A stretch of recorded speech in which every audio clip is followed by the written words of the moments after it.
Once Spark landed, with the speed that Cerebras gives you, it's become my daily driver. It feels like an infomercial.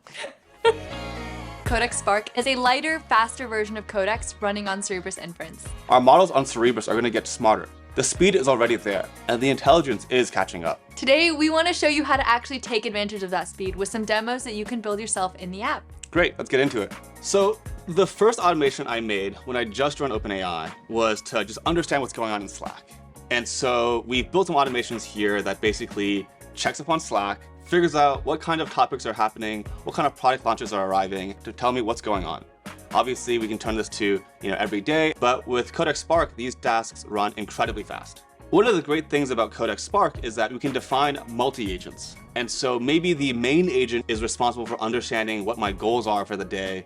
It can kick off sub-agents that are faster Spark agents to read all of Slack or Google Drive or Google Meets and really help me understand what's going on within the company and what my responsibilities are. No, this is super cool. I love it. The second automation I use is for my open source projects. So for one of my libraries, what I do now is every day I actually run a job that just checks for any open pull requests and any issues. Spark can help us figure out what are the duplicate issues, whether or not projects are in the pipeline.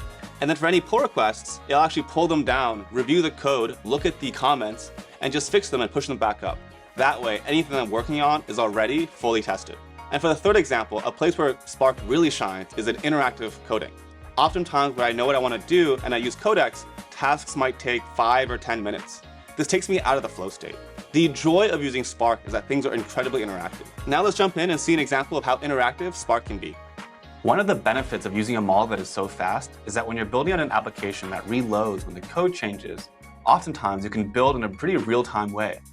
Let's take a look at an example. Can you take a look at the home page and add a See More link to the bottom right?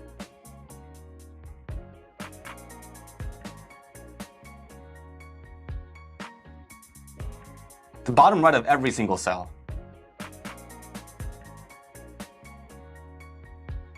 Then I would love for you to add a little arrow after See More so people know that it's a link.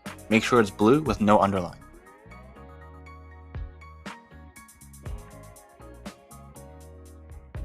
Can you also make sure that the first blog post is actually a featured section, and then we go to recent writing? And then can you delete all the 3 posts to explore and enough structure, all that stuff? You can delete all that stuff.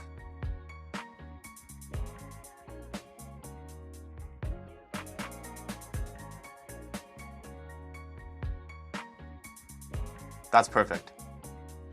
Speed is a major unlock. Those were just a few ways to take advantage of Spark inside the Codex app, but there are dozens more. The point is, once you have a model that responds instantly, you stop thinking of it as a tool you occasionally query and start thinking of it as infrastructure that's always running. Here's how I think about it. The slower, smarter models, full Codex, is like a bus for the mind.